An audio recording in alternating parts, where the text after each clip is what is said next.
Welcome in, everybody. I'm Sam the Man, and this is the Mountianeer Effect, brought to you by GGTV, right here on YouTube. Don't forget to click and subscribe to the channel. Like my videos or don't like my videos. I need the subscriptions. We've shown some great growth this past week. I appreciate all the new subscribers.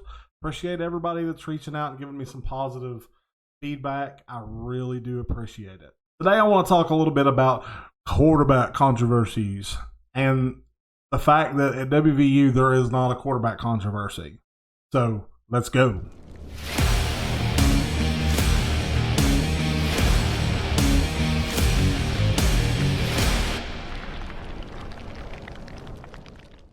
So at WVU, there's a lot of chatter about quarterback controversies between Garrett, Greene, and Doege.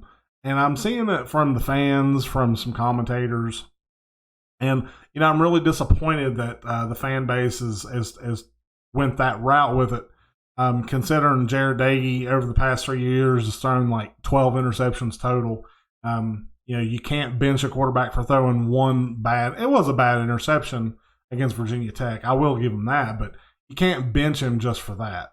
You know, even Neal Brown himself, after the Long Island game, talked about the scenario with Doege and Greene, and here's what he had to say.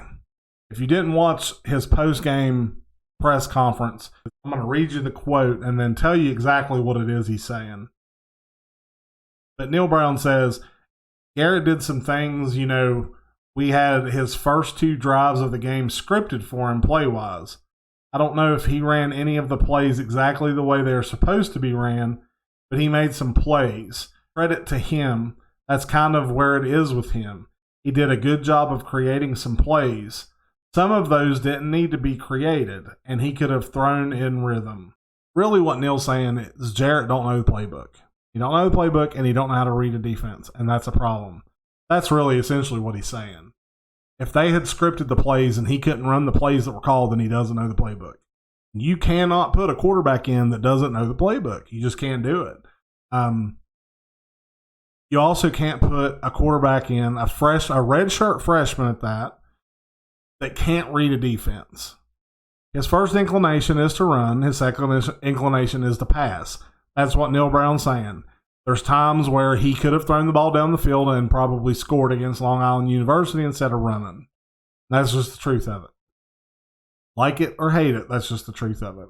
And I really wish the fan base, the commentators, would get off the concept that they need a quarterback change.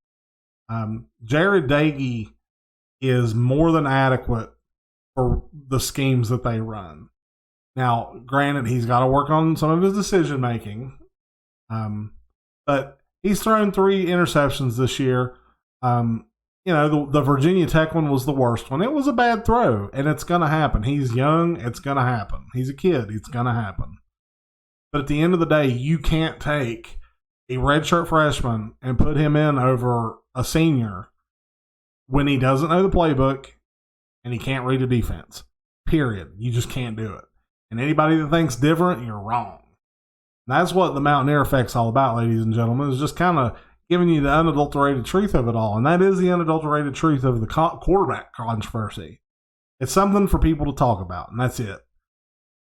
Neal Brown is not going to start Garrett Greene over Jared Doege, especially this week against Oklahoma. That's not going to happen. And you know, if West Virginia would pull out a win against Oklahoma, I mean, why would he change? Now, I do believe that you have to use both of your quarterbacks a little bit. If you're going to, you know, that's the smart thing to do, because Garrett Greene is a good change pace quarterback. But with that being said, you also have to make sure that when he's in the game, you're calling the plays that he can run and the ones that he knows. But he also has to be responsible enough to run the plays that are called. And that, I think, is what Neal was saying in his press conference. Go back and watch it. I think it's about four minutes in is when he starts talking about all of that.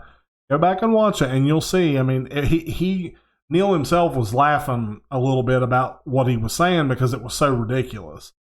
Coming from a coaching perspective, if you script plays so the kids know exactly what they're doing, and so that they're comfortable.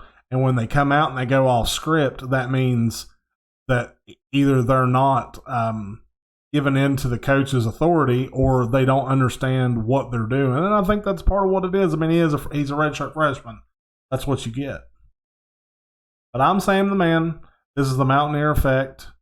Let's go, Mountaineers.